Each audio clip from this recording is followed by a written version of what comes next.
पश्चिम बंगाल की राजनीति में आज एक ऐतिहासिक अध्याय लिख गया है। जिस राज्य में दशकों तक वामपंथ और फिर ममता बनर्जी की राजनीति का दबाव रहा, वहां अब पहली बार भारतीय जनता पार्टी अपनी सरकार बनाने जा रही है।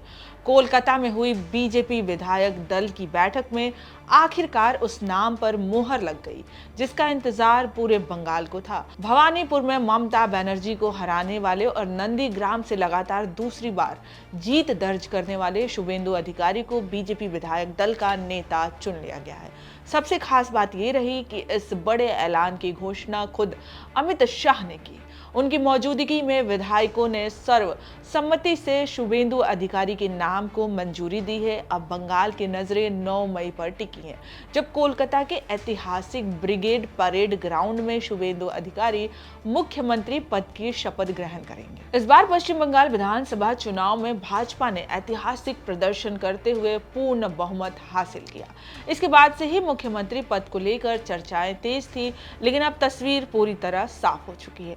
कोलकाता में आयोजित बीजेपी विधायक दल की बैठक में अमित शाह और मोहन चरण मांझी की मौजूदगी में शुभेंदु अधिकारी को विधायक दल का नेता चुना गया है। यही इस पूरे घटनाक्रम की सबसे बड़ी खबर रही, क्योंकि इसके साथ ही बंगाल में पहली बार बीजेपी सरकार मुख्यमंत्री के तौर पर शुभेंदु अधिकारी का नाम तय हो गया है। बताया जा रहा है कि शुभेंदु अधिकारी 9 मई की सुबह 11 बजे मुख्यमंत्री पद की शपथ ग्रहण करेंगे। ये तारीख भी बेहद खास मानी जा रही है, क्योंकि इसी दिन बंगाल में रविन्द्रनाथ टैगोर की जयंती मनाई जाती है। शपथ ग्रहण समारोह में नरेंद्र मोदी, अमित शाह समेत एनडीए शासित राज्यों के कई मुख्यमंत्री शामिल हो सकते हैं। सूत्रों के मुताबिक राज्य में 2 डिप्टी सीएम बनाए जाने की भी चर्चा है, जिसमें बंगाल की राजनीति में नए सामाजिक और क्षेत्रीय समीकरण साधने की कोशिशें की जा सकती हैं। इस बीच राज्यपाल RN रवि ने 7 मई को पश्चिम बंगाल विधानसभा भंग करने की अधिसूचना जारी कर दी।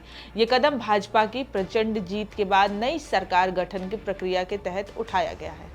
विधायक दल की बैठक में अमित शाह ने घुसपैठ के मुद्दे पर भी बड़ा बयान दिया। उन्होंने कहा है कि जिस तरह असम में अवैध घुसपैठ को रोका गया, उसी तरह आज बंगाल में भी इसे पूरी तरह खत्म किया जाएगा।